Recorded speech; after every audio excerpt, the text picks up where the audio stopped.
ここからは通夜の流れをご紹介しますが、最近主流の半通夜のご紹介をしていきます。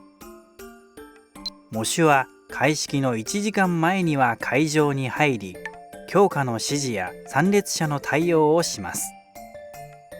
通夜開式の15分前になったら、喪主、遺族、参列者は会場に着席します。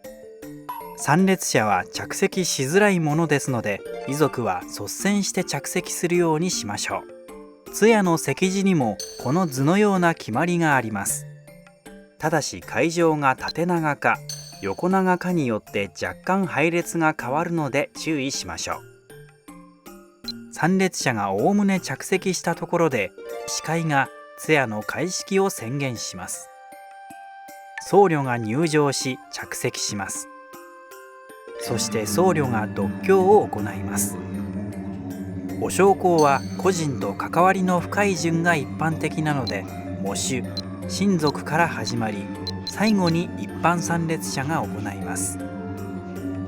遺族は参列者のお焼香前後に黙礼をします。読経を終えたら法話をしてもらい、僧侶は退場します。法話はしない場合もあります。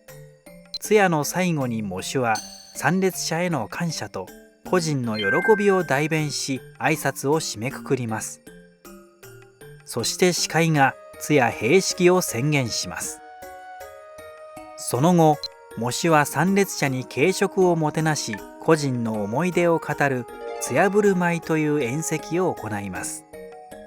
通夜振る舞いの最初に喪主は参列者に感謝の挨拶をします。そして通夜振る舞いの最後に喪主は参列者にお開きと葬儀と告別式の日時を告げ、再度感謝の挨拶をして通夜は終了となります。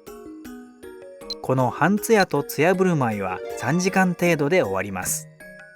この通夜振る舞いですが、最近は簡略化されることも多く、通夜振る舞いは遺族のみで行い、参列者には折り詰めとお酒を持ち帰ってもらう形もあります。その場合は通夜のみの1時間程度で終了となります。